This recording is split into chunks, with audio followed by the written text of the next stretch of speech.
तो गाइस मैं जानता हूँ तुम्हें ये लंबा चौड़ा सा इंट्रोडक्शन पसंद नहीं है, इसलिए मैं तुम्हारा वक्त ज़ाया नहीं करूँगा। ये रही 9 ग्लो अप टिप्स जिससे सिर्फ तुम 24 आवर्स में ही अपने लुक्स को इम्प्रूव कर सकते हो।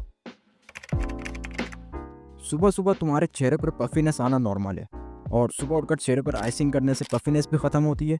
और अगर तुम्हें एक्नी या पिंपल्स हैं तो वो भी ख़त्म हो जाते हैं, और अगर अंडर आई बैग्स हैं तो वो भी ख़त्म हो जाते हैं, जिससे तुम्हारा चेहरा शाइन और ग्लो करता है। वैसे अगर तुम्हें अंडर आई बैग्स हैं तो इसकी वजह डिहाइड्रेशन और शुगर का ज़्यादा इस्तेमाल करना है, इसलिए पानी ज़्यादा पिया करो और शुगर जितना कम हो सके उतना कम इस्तेमाल किया करो। ग्लो अप करने का सबसे इम्पॉर्टेंट मेथड जो है वो अपने पोस्चर को सही करना। अब बहुत सारे लड़के गर्दन झुकाकर मोबाइल यूज़ कर रहे होते हैं, या कंप्यूटर चला रहे होते हैं, या कुछ लिख रहे होते हैं, या कुछ और काम कर रहे होते हैं। इनके पोस्चर की वाट लगी हुई होती है। तो सबसे इम्पॉर्टेंट है कि अपने पोस्चर को फिक्स करो। सीधे खड़े हो, सर ऊपर, सीना बाहर, शोल्डर्स डाउन। या तो अगर तुम्हें नहीं पता कि एक परफेक्ट पोस्चर कैसे होता है, या तुम्हारा पोस्चर ख़राब है, तो तुम पोस्चर एक्सरसाइज वगैरह भी देख सकते हो। यूट्यूब भरा पड़ा है यार। अपनी वार्डरोब को थोड़ा सा अपडेट करो, अपने स्टाइल को थोड़ा सा चेंज करो, और ये नीले पीले कलर के कॉम्बिनेशन पहनना छोड़ दो यार। थोड़ा सा क्लासी स्टाइल करो, जैसा कि अभी ओल्ड मनी का ट्रेंड चल रहा है, जिसमें नेवी ब्लू और क्रीम, स्काई ब्लू और वाइट, और इस तरह के और भी कॉम्बिनेशन हैं। मैं रिकमेंड करता हूँ कि आप पिंटरेस्ट पे जाओ और वहाँ पे जाके सर्च करो मेंस आउटफिट स्टाइल। बहुत सारे स्टाइल्स आपके सामने आ जाएंगे, और जो स्टाइल आपको समझ में आता है, पसंद आता है, वो ट्राई करो। और अगर आप चाहते हो कि इसके ऊपर मैं पूरी एक वीडियो बनाऊँ ओल्ड मनी स्टाइल के ऊपर, तब भी मुझे कमेंट करके बता दो, आपका भाई वीडियो तैयार कर देगा। तो गाइस मैं बात कर रहा हूँ वॉचेस, सन ग्लासेस, रिंग्स, क्योंकि 50% वुमेन्स कहती हैं कि वो सबसे पहले मेंस स्टाइल नोटिस करती हैं। और ये मैं नहीं कह रहा, ये स्टडीज़ में आता है, जिसमें 68% वुमेन्स कहती हैं कि वो एक्सेसरीज में सबसे ज़्यादा नोटिस वॉचेस को करती हैं, क्योंकि एक अच्छी और क्लासी वॉच आपकी स्टेटस और मैच्योरिटी दोनों को ज़ाहिर करता है। अब अच्छी वॉच से मेरा ये कहने का मतलब भी नहीं कि तुम जाओ रोलेक्स खरीद लो या कोई महंगी घड़ी खरीद लो, बस एक क्लासी वॉच लो अपने बजट के अंदर।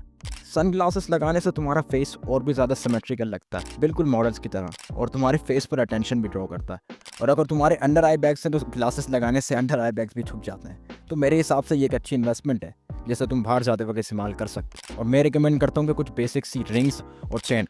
अब ऐसा भी नहीं है कि तुम MC स्टैन बन जाओ, बस एक रिंग और पतली सी चेन पहन लो, वो भी ऑप्शनल है। वैसे ये तुम्हारे हेयर लेंथ पर डिपेंड करता है कि तुम्हें इसे कब कटवाना है, लेकिन एक एवरेज टाइम ये है कि तुम्हें 1 से 2 महीने के बीच में एक फ्रेश हेयर कट करना चाहिए, ताकि तुम्हारे बाल ड्राई भी ना हो। और अगर तुम नहीं जानते कि तुम्हारे ऊपर कौन सा हेयर स्टाइल सूट करता है, और अगर तुम्हारी हेयर्स की लेंथ भी अच्छी है, तो मैं रिकमेंड करता हूँ कि मिडिल पार्ट ट्राई करो, क्योंकि ये भी काफ़ी ट्रेंड पर चल रहा है और इसमें काफ़ी ज़्यादा वेराइटी ऑफ स्टाइल्स भी हैं। अब ऐसा भी नहीं कि तुम सलमान खान बन जाओ, अगर मिडिल पार्ट तुम्हारे ऊपर सूट नहीं करता तो साइड पार्ट ट्राई कर लो। और ज़्यादा जंक फूड खाना छोड़ दो, क्योंकि इसमें सोडियम, शुगर और फैट जैसे अनहेल्दी लेवल्स के न्यूट्रिएंट्स होते हैं, जिससे इनका टेस्ट तो अच्छा होता है, लेकिन ये कुछ ज़्यादा सीरियस डिसीज़ का भी बायस बन सकता है, जैसे कि हाई ब्लड प्रेशर या कोई हार्ट डिजीज़। और इन्हीं अनहेल्दी न्यूट्रिएंट्स की वजह से तुम्हारे चेहरे पर एक्नी और पिंपल्स भी आते हैं। तो इसके बजाय फ़िश या चिकन या फ्रूट्स, वेजिटेबल्स जैसे हेल्दी चीज़ों को ट्राई करो, जिससे अगर तुम जिम जाते हो तो तुम्हारा एनर्जी लेवल भी हाई होगा। और अगर तुम जिम नहीं जाते तो जाओ यार, क्या कर रहे हो, इसके तो काउंटलेस बेनिफिट्स हैं।